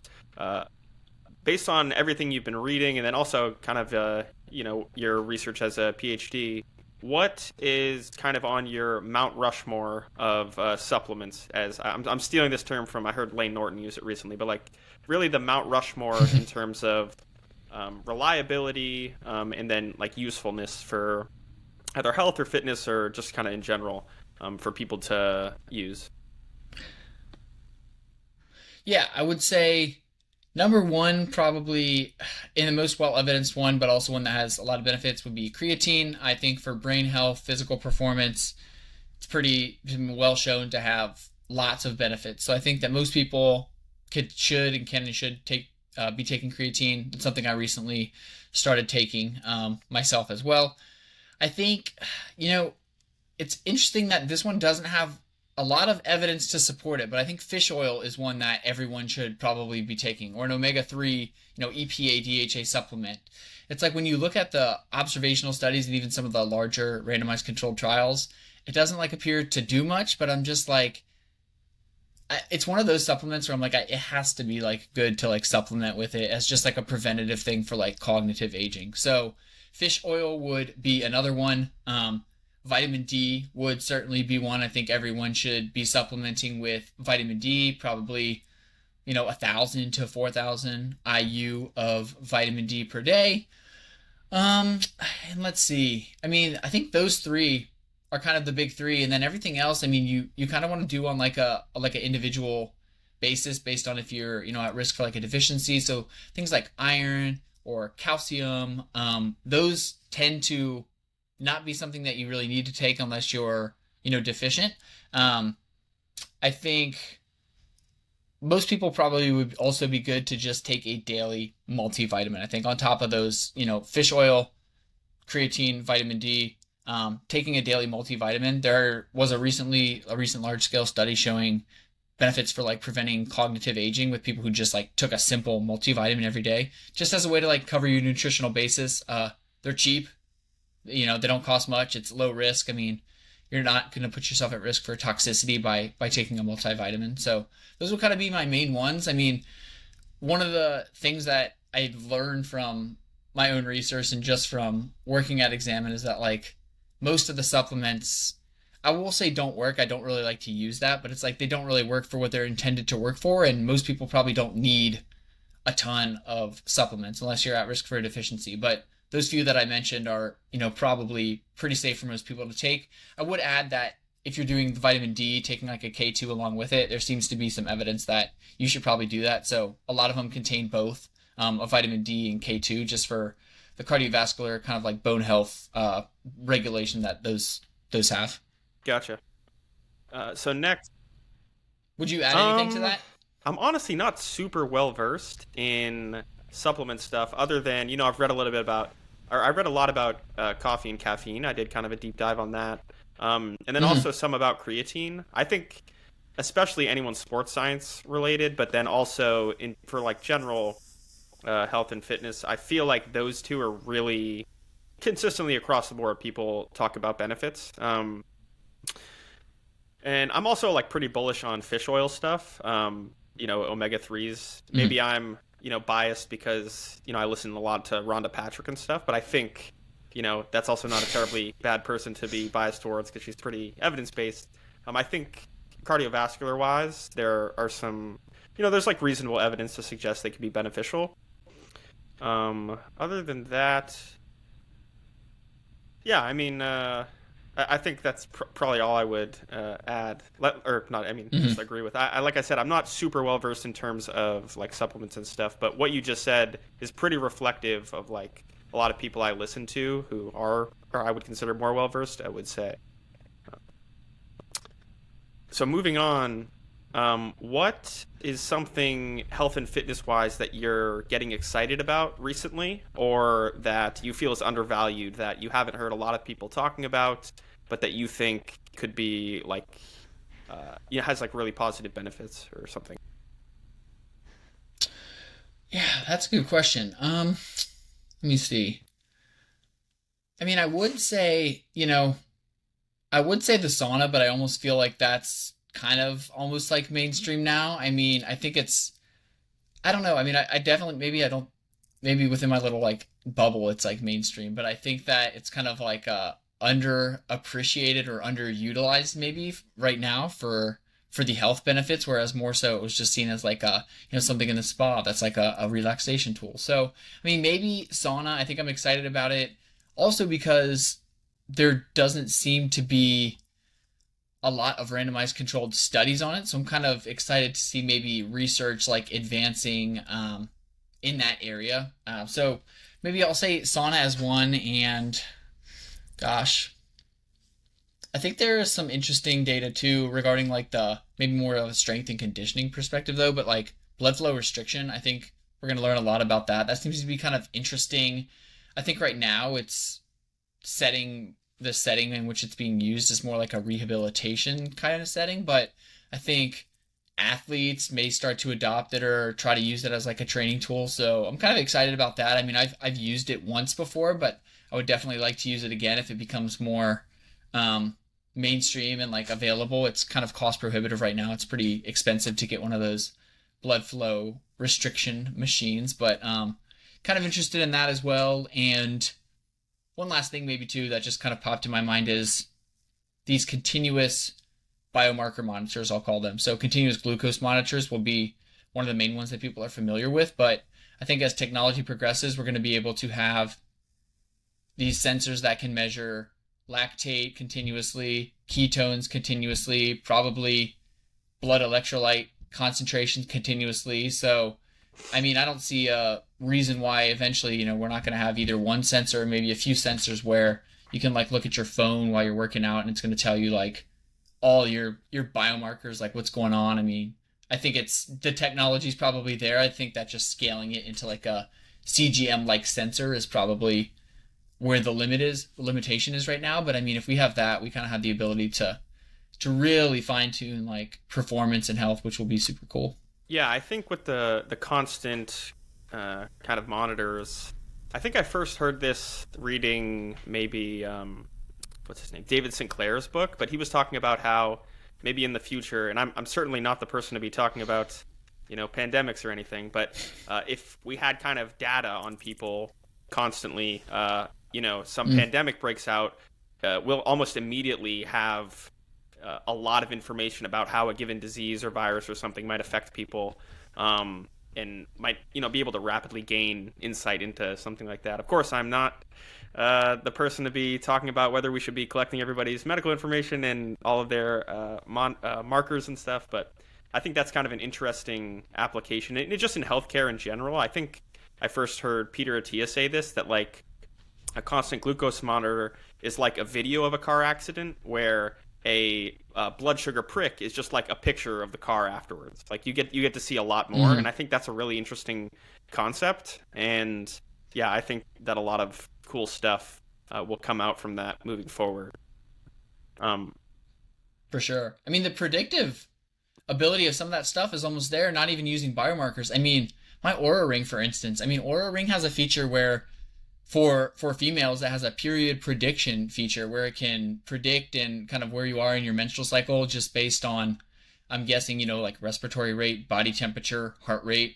I mean, those things alone can be used to just predict something like that. I mean, I'm certainly I'm certain that if Aura Ring, they probably have the ability to detect. I mean, if I go back and look at my data from the first time that I caught COVID-19, I mean, it's clear. You can look at the big thing and you see 3 days where my body temperature is like 5 degrees above normal and like my heart rate's like 10 beats per minute above normal. So like using just literally two data points like heart rate and body temperature, you could like almost predict, hey, look, throughout the country, all these people's body temperatures are rising. What could be going on? Oh, maybe there's a disease going around. I mean, it's crazy just from those two. So if we had like use access to actual invasive like immune, cytokines and whatever it is, I mean, you could predict a bunch of things, which is scary, but also very cool. I mean, I for one don't want everyone to have access to all of my data, but I'd be willing to give away some privacy for the ability to like predict certain things going on with my health. Definitely. Yeah, and I think a good example of where that's being implemented now is, although it's not, from what I understand, perfectly reliable, people coming into the emergency room because their Apple Watch told them they went into AFib. And I think it's Yeah. like I said, not perfectly reliable, but fairly accurate and like useful. And it's like, I don't know, if there's like an 8 out of 10 chance, I'm just making these numbers up, that it is correct. Like it might be worth the 20% chance you're going to the ER for nothing, if it's something serious. Um, Yeah, for sure. Anecdotally, I mean, my dad, I think he went to the emergency room because his watch told him he was having AFib. But I was also like, he told me that when I was like, well, Dad, your heart rate is 120. Like, I hope you go to the ER, regardless of if you had this stupid Apple Watch or not. Like, your heart rate is not supposed to be 120 when you're sitting down. But yeah, in that case, it was accurate. He went in, and it was, it ended up being that. So it certainly is like accurate. Something like AFib, I think, is simple enough to detect. But yeah, yeah. definitely cool. Okay. So what is the best distance to race for running? Oh, good question. So I I really like the half marathon, and why I like it. Marathon's great. I've only admittedly run one marathon in my life. It's kind of a hopefully a stage that I'm entering now, I think. But the half marathon, so it because I think for me, for most people, it combines a distance that's pretty challenging. I mean, 13 miles is certainly no walk in the park. It doesn't have the distance of the marathon, which can really present that like chance of bonking, chance of like musculoskeletal system kind of like failing on you and just like breaking down. But it also shares a lot of the aspects of like a 10-kilometer run where the pace you're running, it seems pretty unsustainable, but like just if you pushed it a little quicker, you're like just on if you push the gas any quicker, you couldn't sustain it, but you're like right there the whole time.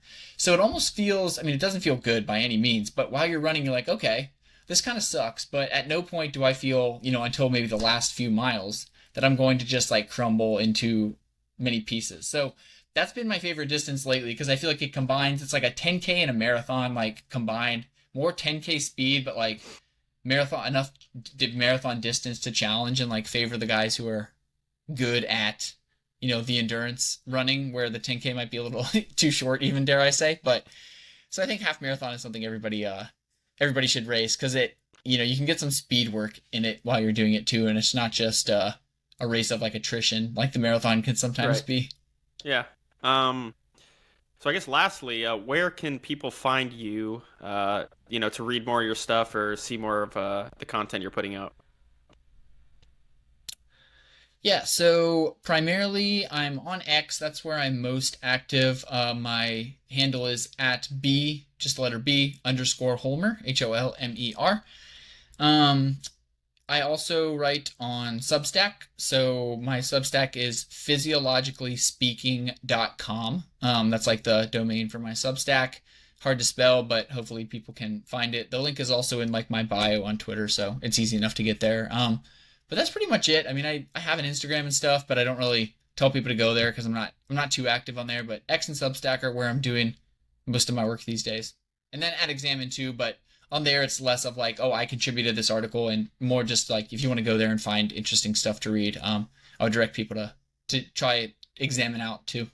Sweet, man. All right, that wraps it up. I'll leave some links below where you can check out some of Brady's content. And I'll also leave some links to some free resistance training programs I wrote. They have all the exercises, all the rep sets, even videos demonstrating how to do the exercises, everything you need to either get started or keep going in the gym. And you can also check out Shortcut U and subscribe on YouTube or to the Shortcut U blog on Substack if you want to get weekly health and fitness content in your email. Otherwise, thanks for tuning in, and I'll catch you next time.